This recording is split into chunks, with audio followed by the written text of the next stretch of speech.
আবারও আটক এর এজেন্ট ইসলাম বিদ্বেষী হলুদ সাংবাদিক মুন্নি সাহা জিজ্ঞাসাবাদে বেরিয়ে আসলো ভয়ঙ্কর অপকর্মের তথ্য।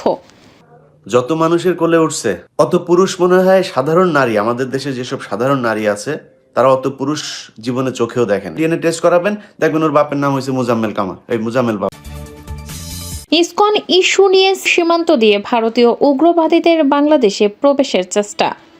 সীমান্তে যখন উত্তেজনাকর পরিস্থিতি, আন্দোলনকারী বাংলাদেশ চলো অভিযানে বাংলাদেশে যে হিন্দুদের উপরে নির্যাতন হোক, সংখ্যালঘুদের উপরে এটা আন্দোলনের প্রতিবাদ মিছিলে অংশগ্রহণ করছিলেন।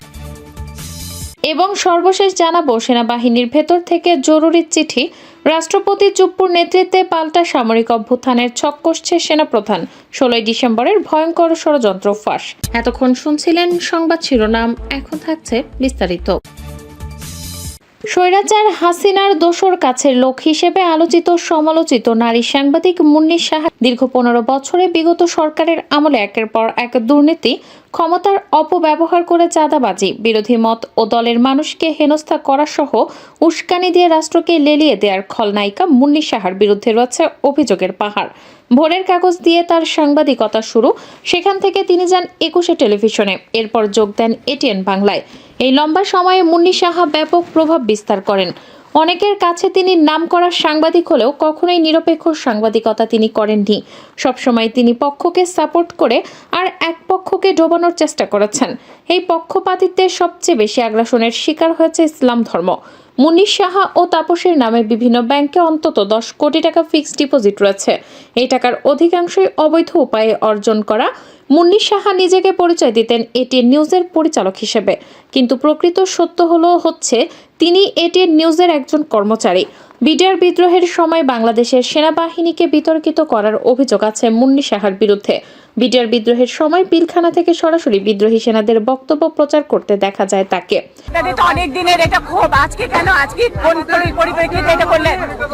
আমরা অনেক দিন থেকে জিনিসটা বলি উনি বোঝেন না, উনি খালি আশা দেয়। আমরা দাবি মেনে নেওয়ার পরে আমাদের সবাই অস্ত্র আমরা জমা দিতে। তিনি তার রিপোর্টিং এর মাধ্যমে সে সময় বিদ্রোহী সেনাদের পক্ষে ওকালতি করে পিলখানার অফিসারদেরকে হত্যাকে জাস্টিফাই করার চেষ্টা করেছিলেন। অনেকেই বলে থাকেন সে সময় ভারতীয় গোয়েন্দা সংস্থা এর নির্দেশে মুন্নি সাহা এই কাজটি করেছিলেন। মুন্নি সাহাকে সে সময় যদি সরাসরি সহায়তা না করত, তাহলে এ ধরনের রিপোর্টিং এর জন্য তার চাকরিচ্যুত ঘটতে পারত, কিন্তু তার বিরুদ্ধে তখন কোনো ধরনের শাস্তিমূলক ব্যবস্থা নেওয়া হয়নি। এছাড়াও 2013 সালে নিউ ইয়র্কে মুন্নি সাহা প্রধানমন্ত্রী শেখ হাসিনার সফর সঙ্গী হিসেবে একটি অনুষ্ঠানে অংশ নিয়েছিলেন। সে সময় শেখ হাসিনার সঙ্গে একান্ত আলাপচারিতা বিনা অনুমতিতে রেকর্ড করে তা নিয়ে বেরিয়ে যাওয়ার সময় হাতে নাতে ধরা পড়লে মুন্নি সাহার ভিডিও ক্যাসেটটি জব্দ করা হয়।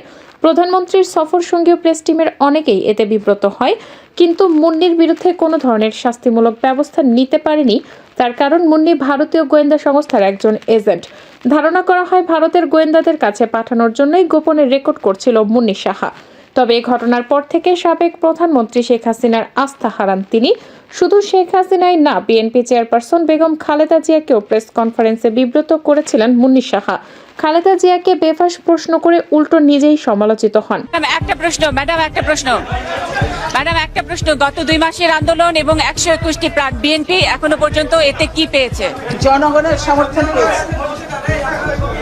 এই আন্দোলনে জনগণ শরীক হয়েছে, জনগণের সমর্থন পেয়েছে। মুন্নি সাহার অনৈতিক কর্মকাণ্ড নিয়ে অনুসন্ধানী সাংবাদিক ইলিয়াস দিয়েছেন চাঞ্চল্যকর তথ্য। কোন লিঙ্গ এটা তো বোঝার সমস্যা, তাই না? বুঝতে তো একটু সমস্যা হয়। এই অবস্থাতেই সে জীবনে যত মানুষের কোলে উঠছে অত পুরুষ মনে হয় সাধারণ নারী, আমাদের দেশে যেসব সাধারণ নারী আছে তারা অত পুরুষ জীবনে চোখেও দেখেন। ডিএনএ টেস্ট করাবেন, দেখবেন ওর বাপের নাম হয়েছে মুজাম্মেল কামাল, এই মুজাম্মেল বাবু। বিজেপির মতো হিন্দুত্ববাদী মনোভাব ধারণ করা ইসলাম বিদ্বেষী মুন্নি সাহা বাংলাদেশের সুযোগ পেলেই ধর্মীয় উস্কানিমূলক বিষ বাষ্প ছড়াতেন। এটিএন নিউজে কওমি মাদ্রাসার বিরুদ্ধে একতরফা রিপোর্ট করে মুসলিমদের মনে আঘাত করতে তার বিবেক এতটুকু কাঁপেনি। আলোচিত মুনিয়া হত্যা ও ধর্ষণ মামলার পর মুনিয়া ইস্যুতে মুন্নি সাহার এটিএন নিউজের নীরবতা কাউকেই অবাক করেনি। বসুন্ধরা গ্রুপের কাছ থেকে আইফোনও উপহার হাতিয়েছেন এই মুন্নি সাহা। বর্তমানে গুলশান নিকেতনে 5 কোটি টাকা দামের বিলাসবহুল ফ্ল্যাটে থাকেন মুন্নি সাহা। তাছাড়া মুন্সিগঞ্জের গ্রামের বাড়িতে 10 কোটি টাকা খরচ করে বানিয়েছেন বিলাসবহুল বাড়ি। সাংবাদিক পরিচয় দিয়ে দখলে নিয়েছেন উত্তরার সেক্টর 17-এর 4 নম্বর রোডের প্লট নম্বর 17। এছাড়া বেনামে গুলশান বনানীতে সম্পদ আছে তার। চট্টগ্রামের চেরাগীর মোড়ে ইকুইটি প্রপার্টি ম্যানেজমেন্ট কোম্পানির কাছ থেকে চাঁদাবাজি করে 2টি ফ্ল্যাট মুন্নি সাহা আদায় করে নেন। এই তথ্য চট্টগ্রামের আবাসন ব্যবসার সাথে সংশ্লিষ্ট প্রায় সকলের মুখে মুখে। তাছাড়া চট্টগ্রামের প্রাক্তন চেয়ারম্যান, প্রাক্তন সিরিয়া চেয়ারম্যান ও আওয়ামী লীগ নেতা আব্দুস সালামের দুর্নীতির সহযোগিতা করে মুন্নি সাহা বাগিয়ে নিয়েছিলেন 5টি ফ্ল্যাট। সে সময় চট্টগ্রামের অনেক শিল্পপতিকে ব্ল্যাকমেল করে কোটি কোটি টাকা হাতিয়ে নেন তিনি। নিরাপদ সড়ক আন্দোলনের সময় কাগজপত্রবিহীন একটি বাইকে চড়ে ছাত্রছাত্রীদের প্রতিরোধের মুখে তাকে বাইক থেকে নেমে পালাতে হয়। ছোটবেলার কথা কি শুনবে?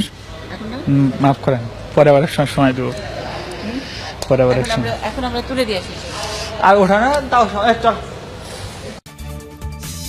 সেনাবাহিনীর ভেতর থেকে জরুরি চিঠি। রাষ্ট্রপতি চুপ্পুর নেতৃত্বে পাল্টা সামরিক অভ্যুত্থানের ছক কষছে সেনাপ্রধান। 16ই ডিসেম্বরের ভয়ঙ্কর ষড়যন্ত্র ফাঁস। 1 জুলাই আগস্ট বিপ্লবে আমাদের দ্বিতীয় স্বাধীনতা অর্জনের পেছনের একমাত্র অবদান ছিল ছাত্র ও আপামর জনসাধারণের। এখানে সরকার কোনো বাহিনী বা প্রতিষ্ঠান সাহায্য করেনি। তবে বর্তমানে র্যাব ও বিজিবি দাবি করছে যে তারা ছাত্রদের পক্ষে ছিল, যা হাস্যকর। একইভাবে সেনাবাহিনীকে পরবর্তীতে এমনভাবে গৌরবান্বিত করার চেষ্টা করা হয়েছে যেন তারা ছাত্রদের পাশে ছিল। প্রকৃত সত্য হলো 4 আগস্ট ডোনাল্ড ব্লু কর্তৃক মুখ্য সচিব তোফাজ্জল হোসেন মিয়াকে জানানো হয়েছিল সেনাবাহিনী গুলি চালালে জাতিসংঘ থেকে তাদের ফেরত নেওয়া হবে। এই প্রেক্ষিতে সালমান এফ রহমান 5 আগস্ট দিবাগত রাত 2 ঘটিকা থেকে সকাল 7টা পর্যন্ত চেষ্টা করে ব্যর্থ হলে সেনাবাহিনী সহ অন্যান্য বাহিনী প্রধানরা হাসিনাকে পালিয়ে যাওয়ার জন্য পরামর্শ প্রদান করে এবং নিরাপদে ভারতে যাওয়ার বন্দোবস্ত করেন। উল্লেখযোগ্য বিষয় হলো সশস্ত্র বাহিনীর মধ্যম জুনিয়র সারির অফিসার ও সাধারণ সেনা সদস্যরা ছাত্র জনতার পক্ষে নৈতিক সমর্থন দিয়েছিলেন, যার ফলে হাসিনার আনুগত্যকারী জ্যেষ্ঠ সেনা কর্মকর্তারা সেনাবাহিনীর অভ্যন্তরে অভ্যুত্থানের ভয়ে ছিলেন। 2 বিপ্লব পরবর্তী সময় সেনাবাহিনীর জ্যেষ্ঠ কর্মকর্তারা, বিশেষ করে হাসিনার ঘনিষ্ঠরা কিছুদিন ভয় ছিল, তবে সাম্প্রতিক সময় তারা আবার সক্রিয় হয়ে উঠেছে। এছাড়াও সার্বিকভাবে দেশের আইন শৃঙ্খলা উন্নয়নে সেনাবাহিনীর উল্লেখযোগ্য সংখ্যক জ্যেষ্ঠ কর্মকর্তাদের সদিচ্ছার অভাব সর্বজন স্বীকৃত। কনিষ্ঠ অফিসার ও সেনা সদস্যরা চাইলেও আওয়ামী সন্ত্রাসীদের ধরতে দেয়া হচ্ছে না, কারণ জ্যেষ্ঠ কর্মকর্তারা বাধা দিচ্ছে। এই সুযোগে ফ্যাসিস্টরা পুনর্বাসিত হচ্ছে। 3 সেনাবাহিনীর ভেতরে বর্তমানে আওয়ামী পুনর্বাসনে কাজ করছে 2টি গ্রুপ, একটি মেজর জেনারেলদের এবং অন্যটি ব্রিগেডিয়ার জেনারেলদের। মেজর জেনারেলদের গ্রুপে রয়েছে আমিন সাইদ, কবির, নাজমুল সারোয়ার, মাহবুব জাহাঙ্গীর এবং 27তম বিএমএ লং কোর্সের 6 জন major general. 4 major general Ferdous ও তার প্রভাব। মেজর জেনারেলদের গ্রুপের নেতৃত্ব দিচ্ছে BA 4410 major general Ferdous Hasan Selim. এই অফিসার শেখ হাসিনার ঘনিষ্ঠ বান্ধবীর ছেলে এবং হাসিনাকে ফুফু বলে ডাকে।